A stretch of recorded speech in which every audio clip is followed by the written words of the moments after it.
દાહોદમાં 6 વર્ષીય વિદ્યાર્થીની પર રેપ વિથ મર્ડર કેસના પડઘાર વલ્લીમાં પડ્યા હતા.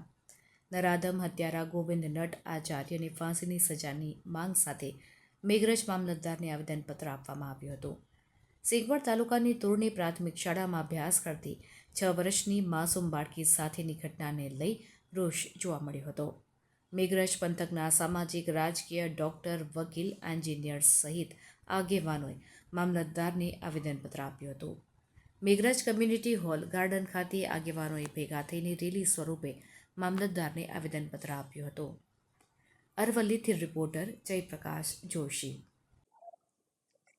દાહોદ જિલ્લાના સિંગવડ તાલુકાની તોરણી પ્રાથમિક શાળામાં 6 વર્ષની માસૂમ બાળા પર સ્કૂલના પ્રિન્સિપાલે દુષ્કર્મ કરવાના ઈરાદે એની હત્યા કરી નાખેલ.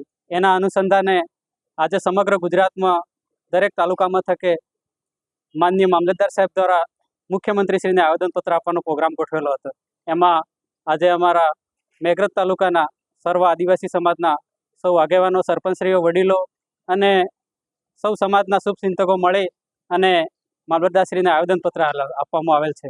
એમાં અમારી મુખ્ય માંગ એ છે કે જે સ્કૂલનો પ્રિન્સિપાલ છે ગોવિંદ નટ, એણે નરાધમે જે 6 વર્ષની માસૂમ બાળા પર દુષ્કર્મ આચર્યું છે એને કડકમાં કડક સજા મળે અને એને ફાંસીની સજા થાય અને એનો સુપ્રીમ કોર્ટ અથવા હાઈકોર્ટના જે જજોની સીટની બંધારણીય રચના પ્રમાણે સીટની રચના થાય અને ફાસ્ટ ટ્રેકમાં કોર્ટમાં કેસ ચલાવી એને ફાંસીની સજા થાય એવું અમારું આજે મામલતદારશ્રી આવેદનપત્ર આપીને એવી માંગ હતી. આજે જે 19 તારીખે સિંગવડ તાલુકામાં તોરણી સ્કૂલમાં જે બનાવ બન્યો એ અનુસંધાને અમે આવેદનપત્ર આપીએ છીએ.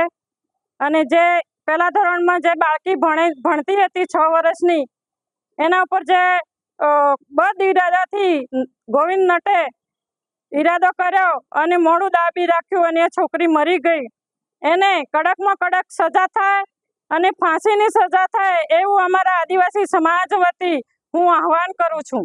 આવા નરાધમોની સજા ના થાય તો ફરી કોઈ બીજું બાળકી ભોગ બનશે અને અમારા આદિવાસી સમાજની એક દીકરી ઓછી થતી જશે એ અમે ઝાંખી ના લઈએ.